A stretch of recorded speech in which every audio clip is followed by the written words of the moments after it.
With the recent release of Battle for Bikini Bottom Rehydrated, the BFBB community has been pretty positive of the release of it. You know, their game is getting recognized, it's been remastered, so it looks great, sounds great. But as of recent, there seems to be this whole consensus that the entire community can agree on just doesn't feel right. No, we're not talking about Shift and how he's arguing about the Discord servers. And no, we're not talking about Hazel and the accusations made against her. We're actually going to be talking about not a person at all. We're going to be talking about the shiny object system. At first listen, it doesn't really make sense why we talk about this. I mean, the shiny objects have been a part of the game. They've been updated graphically, and nothing's been changed. So the shiny objects themselves are not the problem. It's the requirements in the game that are the problem. Most infamous of all the changes that the game has made is how many requirements you need to 100% the game. Now, traditionally, you have to collect all the spatulas to get it, and there's 100 in total. So by collecting 80 socks for Patrick, you get 8 spatulas. And then there's 84 regular spatulas that you can find around the map or in levels. And then, here's the controversial thing. Mr. Krabs sells 8 golden spatulas, each escalating in price. They kept that in the original game too. But the scaling they did to it is absolutely preposterous. What originally started at escalating at per 500, starting at 3,000, the first spatula being 3,000, the next one after that 3,050, the one after that 4,000, so forth and so on. But in the remaster, they decided to not add, but multiply. So the first one is still 3,000, but then it jumps all the way from the second spatula going to 6,000, the third spatula going to 9,000, ultimately the last spatula costing 24,000 shiny objects. Overall, if you want to 100% the game, this is 108,000 shiny objects, compared to the original 39,500 shiny objects, which is nearly 3 times the regular amount that you needed in the original game. There seems to be this bit of irony surrounding it as well, seeing as they wanted to make the game as close to the original as possible. But they do this, but not something as simple as asking Mr. Krabs' voice actor to pertain the voice. And even though the voice actor for Mermaid Man has passed away, they could have easily switched it around.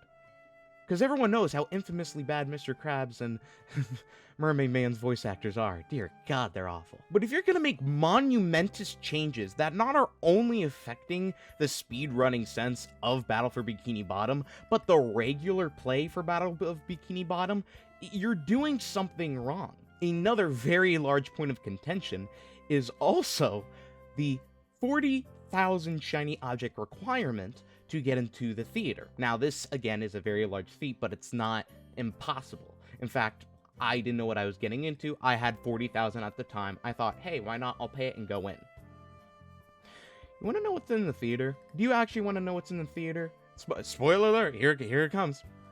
10 screenshots. Just playing like a slideshow, one after another, and then loops. And these screenshots aren't like concept art.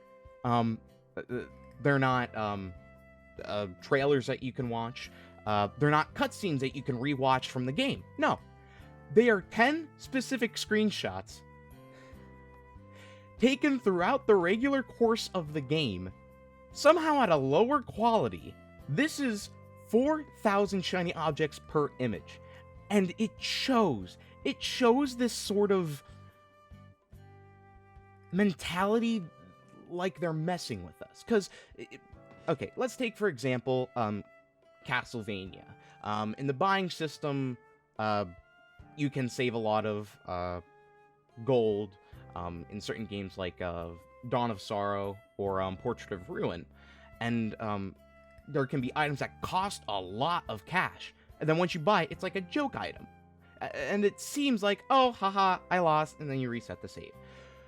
But this doesn't seem to be like a joke. This seems like they implemented it knowing what they were doing. And that's the part that baffles me. If you had to play Mario Odyssey and collect coins over and over and over again to get a costume that you really wanted, only to find out that the costume isn't anything at all, except just a shiny gloss, I guess, over Mario. What I'm trying to say is that when you have a game element that doesn't grind collectibles well when you need them to buy, Legend of Zelda does this pretty efficiently. Going out and getting rupee grinding is fairly simple, but in Battle for Bikini Bottom, the requirements are a little bit harder, and the max you can pretty much get in a short amount of time would be in the Goo Lagoon level, and traveling back and forth between the caves and the sandcastle, racking up around 800 shiny objects per pass-through. But the regular amount of players, the players that have never played Battle for Bikini Bottom before and just want to enjoy the game, are not going to be fans of this. They don't understand the shiny object grind. They're normal people. They're normal players. You could have a passion for 100% in games, but when you have such a high paywall, completely contrast to the original, it really just deters people from playing the game. Now, this is the part where I like to speculate a bit. So, of course, what we want to find out is why. Why did they choose to increase the shiny object count nearly threefold? Well, here's my theory. The multiplayer. Not a lot of people care about the multiplayer. Not a lot of people like the multiplayer. It's not that stand out.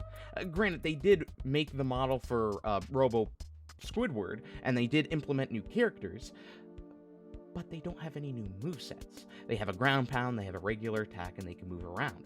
But it also seems that with the regular characters, SpongeBob, Patrick, and Sandy, they also remove some of their special moves, which takes away from their uniqueness, and there doesn't seem to be any style to it. What a lot of people don't know is that in the multiplayer, you can get shiny objects. Well, how many shiny objects are we talking? Per playthrough, you can rack up to around 20,000 per pass-through. 20,000. So that's around nearly 1/5 of what you need for the Mr. Krabs alone. And just 2 pass-throughs just to get into the theater if you really want to waste your shiny objects. It seems the developers are pushing players to play the multiplayer, to try to make them like it.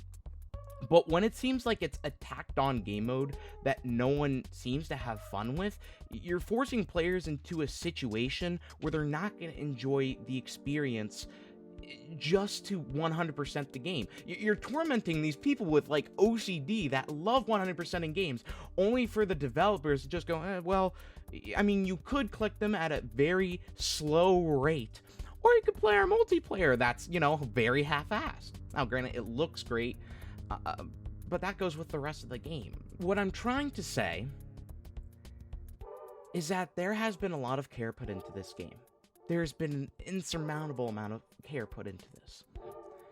But there also seems to be some sorts of inputs put in that no one wants. And it's confusing that they remade this game, a very beloved game, for people to play, reminisce, have nostalgia for, or just play for the first time to have fun with this collectathon. Only to make it feel like they don't care. Now, they do care to an extent. They invited Shift out, one of the most famous speedrunners for Battle for Bikini Bottom, to help them test levels, give them ideas. So they really do care about the community. But it does seem to stop to an extent. Again, when you're adding this paywall that extends the playtime for no reason, especially if you don't add something like the Bubble Bowl glitch for the Goo Lagoon arcade level, which, normal players are not going to try. But when you have to force them to grind in order to do something that shouldn't have to be grinded for too much to that degree.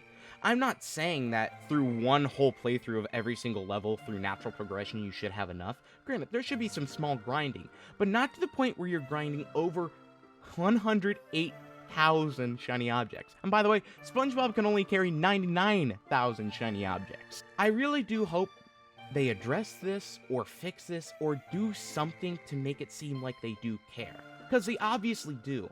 But the way they've handled this situation just puts them in a very negative light.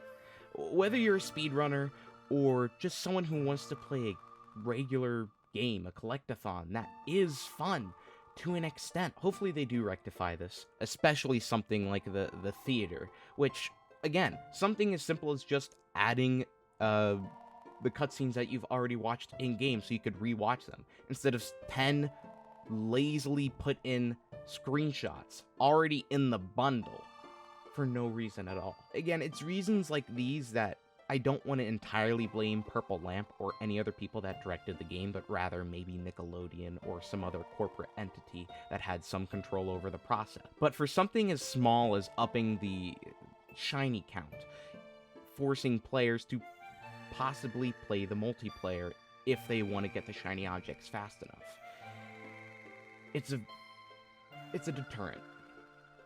And I think if it doesn't change, there will definitely be some issues.